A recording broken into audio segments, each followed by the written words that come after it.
Hi, everyone. Thank you, Sosa, so much for this opportunity to be on your platform.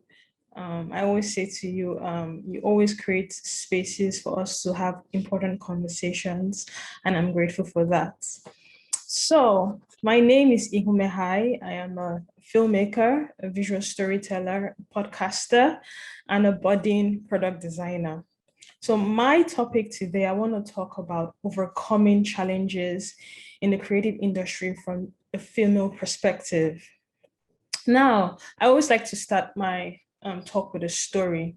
I remember a couple of years ago when I just graduated college. There's something we always do called NYSC, National Youth Service Corps. It's a compulsory, like 1 year service to your country after you finish college. And I remember, being there and I was just talking to some of my friends who were fellow corps members.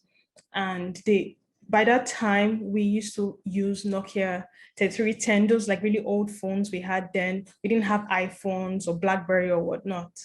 And they were talking about apps and so interesting things. And I found it intriguing. And I was asking questions. I was like, where can I get this? And one of them made a side remark and said, what are you going to use it for? Do you know anything about apps or anything about fancy phones or something like that?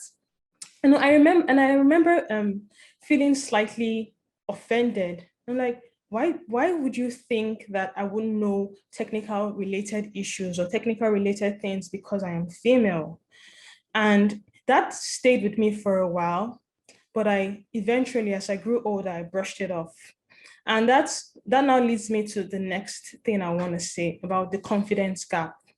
Unfortunately, women often are not confident or are underestimated in their skills. And I'm saying this because like reports show that female computer science concentrators with 8 years of experience in programming their experience is less confident than their male peers who have 0 to 1 year programming experience. Now, the idea of choosing to challenge and why it's so important is building a growing community of men and women committed to taking action against gender bias and towards greater inclusion.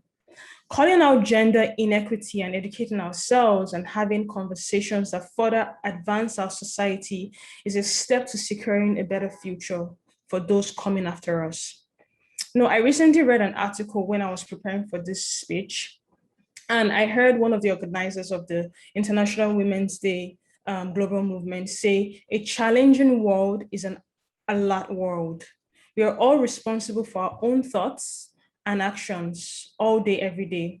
We can choose to challenge and call out gender bias and inequity. We can choose to seek out and celebrate women's achievements. Collectively, we can help create an inclusive world from choosing to challenge. Now, when I was preparing for this event, memories of my younger self, flooded me. And, I asked myself the importance of having conversations like this. And I remember Asosa just introduced me. I studied accounting in my first degree. And I remember when I decided to switch into the media space and, starting off at, 21, after finishing college and studying accounting for like 5 years, I started off with videography and video editing. And I remember when I would enter spaces like a set or a studio, I remember being looked at in a certain way because I was seen as, oh, you don't know technical things like this. Don't go there, because you're a woman, or what do you know about coloring videos, or what do you know about editing videos, or what do you know about technical terms about film and whatnot. And I would like to say to my younger self now, build your confidence. Don't allow anybody intimidate you.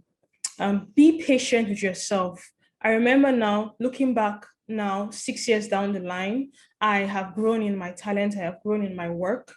So be patient with yourself. Don't, like I said earlier, my first point, don't allow yourself to be intimidated and become a lifelong learner. I believe like there's no one on this planet Earth that is not learning every day. There are people who I look up to, and when I watch their stories, they're they started from somewhere. So become a lifelong learner and always stand out. Let your work speak for itself. Now, bringing all this whole conversation now to the creative industry.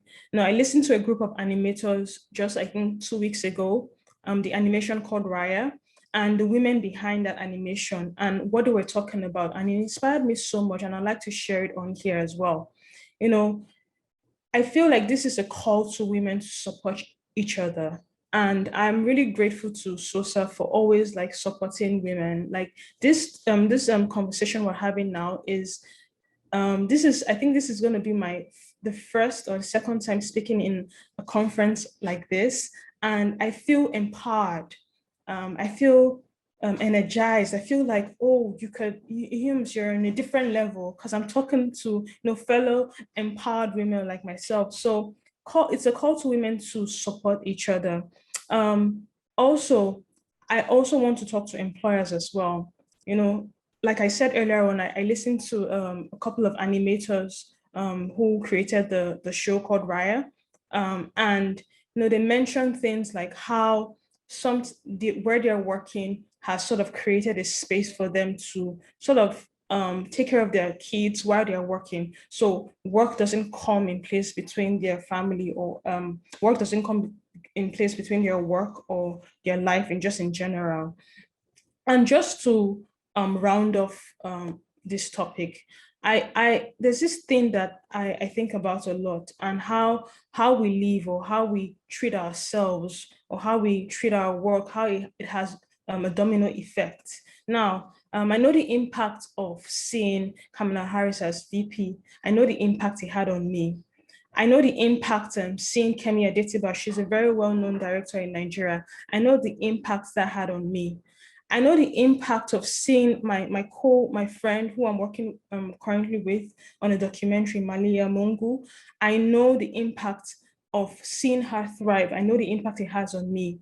So when I see these women succeed, I know I too can succeed. Thank you very much.